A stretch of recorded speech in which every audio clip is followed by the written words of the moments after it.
4 na parkour, 7 za čas, 11 trestních bodů pro tuto dvojici.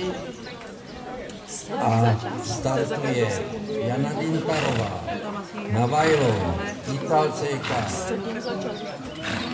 To znamená,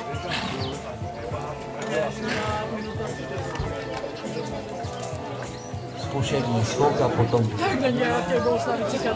praví se Vanessa Ruliková, Hanna Dočkalová, Lucie Rušková. Jsi byla s Daňou, ne? Jste se na něm veprdli. Stojíš sice krásně, ale okolo... Je úplně cený. Ale moc ne. Jsme se taky přisunuli s Natkou, už neprší, jsme se odsunuli k východě.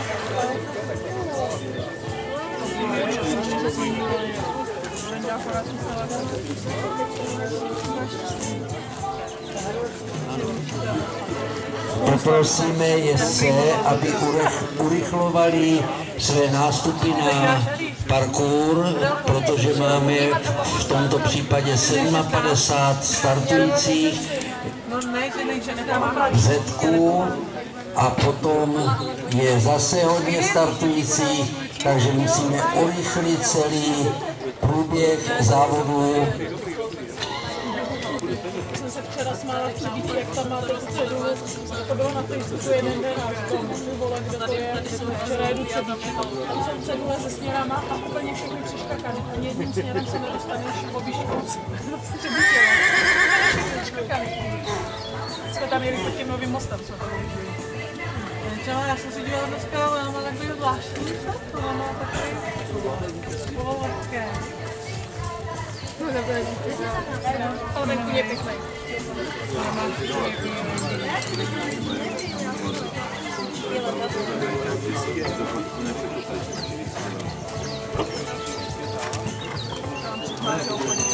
To bude paráda.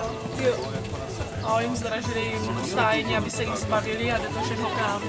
Tak jdeme do Stečit, zvedl na 8,5 tisíce, aby tady dostali lidi a jde to všechno k nám. Jeskyně nepokračuje, protože překročila časový limit, má 1 bod za čas a bude startovat Vanessa